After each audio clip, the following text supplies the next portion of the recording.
ele nos passou informação, para nós três, que informação? Que nunca tinha sido tão bem tratado na vida, nas palavras dele.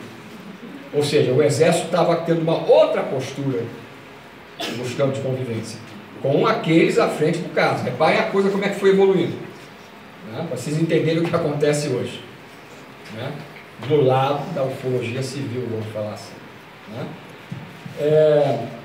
Mas no final, depois de ser muito bem tratado, como ele falou, ele recebeu apenas um pedido muito educado, e foi realmente um pedido, eu acredito nele, muito educado, do responsável pelo próprio IPM. Que pedido foi esse? Doutor, se o senhor puder, evite falar para a mídia da existência desse IPM. Por que que isso foi feito? Aí eu vou deixar claro aquilo que é interpretação minha, aquilo que está documentado de alguma maneira nos documentos. Mas de uma maneira ou outra, o inquérito documenta tudo que eu vou falar para vocês agora. Tá? Esse inquérito só foi liberado por força da campanha iniciada pela CBU e pela revista UFO há muitos anos atrás, no ano de 2004, né?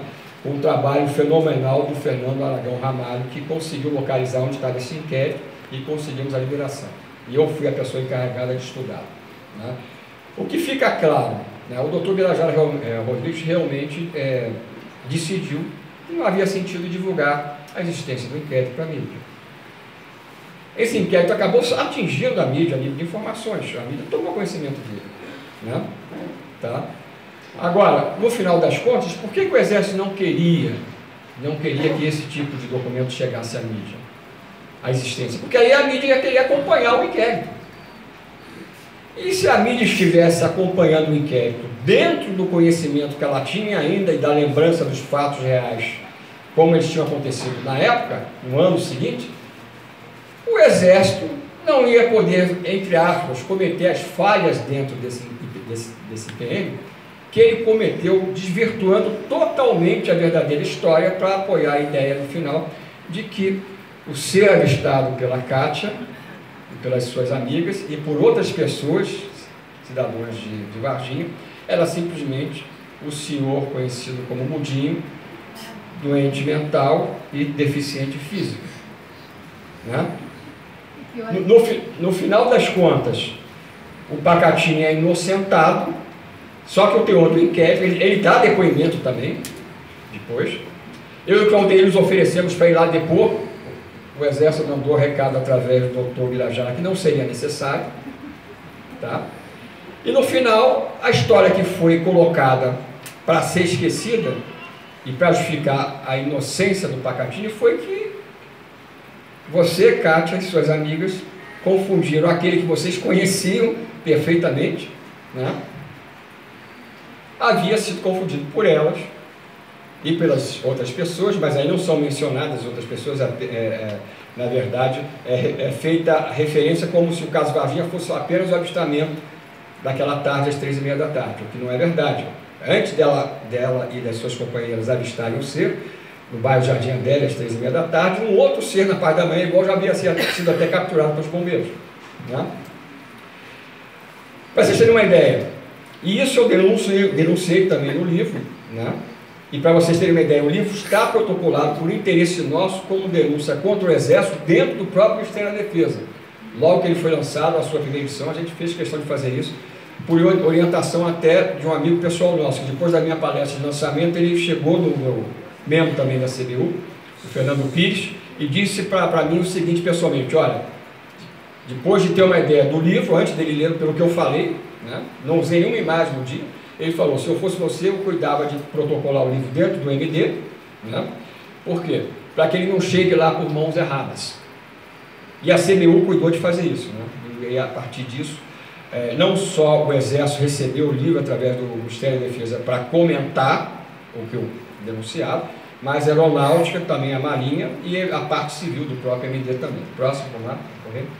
Aqui vocês têm o Dr. Cesário Lincoln Furtado, né, que foi dos médicos que se envolveram com o irmão da Marta, né, resolveu falar abertamente daquilo que, apesar de ele não ter acompanhado o caso desde o início, daquilo que foi a conclusão dele.